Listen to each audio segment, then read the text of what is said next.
저희가 이제 아기를 재울 때는 같이 이렇게 잠이 오다가 아기가 자고 나면 이제 그때부터 이제 신이 나면서 네. 놀고 싶어져요. 아. 예. 그래서 아기를 재우고 나서 같이 자면 저도 8시간 이상 푹 잘 수가 있는데 아기를 재우고 나면 이제 신이 나서 그쵸. 이제 나의 자유 시간이니까. 밖으로 나와서 이제 스마트폰을 만진단 말이에요. 네. 그 스마트폰을 보면은 이제 또 한두 시간이 금방 가버리니까 실제적으로는 한 7시간 한 6시간에서 7시간밖에 못 자는 것 같아요, 요새는요. 예. 도대체 이 수면, 우리 건강과 어떤 연관이 있을까요?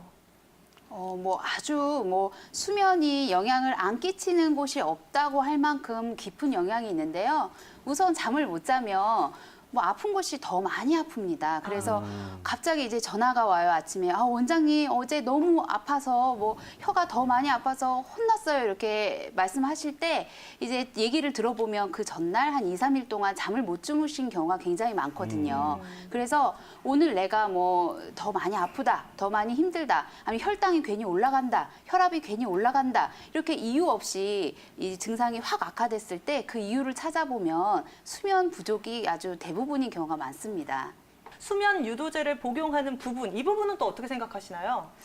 제가 이제 실제로 한의원에서 환자분들을 보면요. 수면제를 드실 필요가 없는데 네. 드시고 계신 분은 사실 거의 없으세요. 대부분 이 수면제는 한번 먹기 시작하면 끊기 어렵고 좋은 것이 아니다라는 걸 다 알고 계시기 때문에 그쵸. 좀 아껴서 정말 이제 잠이 못 들어서 힘들 때만 드시는 경우가 많거든요. 그래서 실제로는 너무 잠을 못 주무시면 오히려 드시는 것도 괜찮아요라고 말씀드려야 할 때가 좀 더 많은 것 같아요. 제 경우에는요. 우소영 원장님, 파킨슨병으로 인한 손떨림과 일반적인 손떨림과는 또 차이점이 있을 것 같거든요. 어떻게 구별하면 좋을까요? 네, 우리가 일반적으로 파킨슨병이나 다른 병이 없는데도 손이 떨리는 경우가 있는데요. 이런 걸 우리가 보통 수전증이라고 하죠. 그래서 본태성 떨림이라고 하는데요. 이 본태성이라는 말 자체가 이제 파킨슨병이나 다른 뇌질환 같은 다른 기타 원인이 없이 그냥 저절로 떨린다는 말이에요. 그래서 이런 이제 파킨슨병이 아니라 일반적인 수전증에서도 손을 떨릴 수 있고 또 파킨슨병일 때도 손이 떨릴 수가 있어요. 그래서 내가 그냥 손이 떨렸을 때 혹시 내가 파킨슨병이 아닐까 하고 겁을 먹으시는 경우가 많은데요. 이 두 가지 증상이 자세히 보면은 분명하게 차이가 있습니다. 그래서 증상만 자세히 관찰한다면 충분히 구별할 수 있으니까 한번 잘 들어보세요. 우선 수전증에 의한 손떨림은요. 가만히 있으면은 잠잠하고요. 뭔가 하려고 하면 심해지는 경향이 있어요. 그래서 손을 가만히 있을 때는 괜찮다가 글씨를 쓰거나 물건을 잡거나 하면 손이 더 많이 떨린다. 이거는 그냥 일반적인 수전증의 가능성이 높고요. 가만히 있을 때는 떨리다가 뭘 하면 딱 멈춘다. 가만히 팔에 힘을 빼고 있을 때는 손이 막 떨렸는데 물건을 잡으니까 딱 멈췄다. 이러면은 파킨슨병에 의한 손떨림일 가능성이 좀 더 높아집니다. 그리고 또 이제 파킨슨병이 있는 경우에는요, 걸을 때 팔에 저절로 힘이 이제 빠진 상태로 걷기 때문에 걸을 때 손떨림이 심해진다는 또 특징이 있어요. 그리고 만약에 파킨슨병이라면 손떨림뿐만 아니라 걸음걸이가 이상해진다든지 자세가 구부정하게 된다든지 표정이 없어지고 무기력해진다든지 하는 다른 파킨슨 증상도 같이 나타날 수 있기 때문에 이런 점에서 수전증에 의한 손떨림과 파킨슨병에 의한 손떨림이 구별된다고 할 수 있습니다.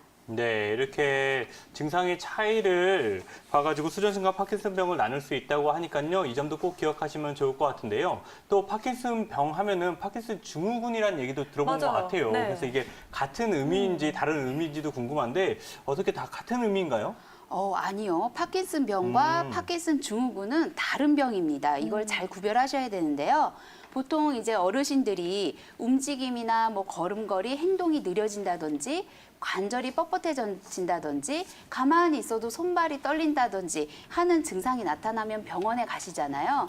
그런데 이 파킨슨병이라는 것이 혈액 검사나 MRI 같은 뇌 영상 검사로 100% 확진할 수 있는 검사는 아니거든요. 뭐 MRI 같은 거는 이제 혹시 파킨슨병 말고 다른 병이 있지는 않나 확인해보는 차원에서 찍는 거고요. 실제로 파킨슨병 진단에서 아주 중요한 것은 환자분들의 이제 증상을 듣고 또 그 병력을 청취해서 의사가 진찰을 하는 것이 가장 중요한 단계고요.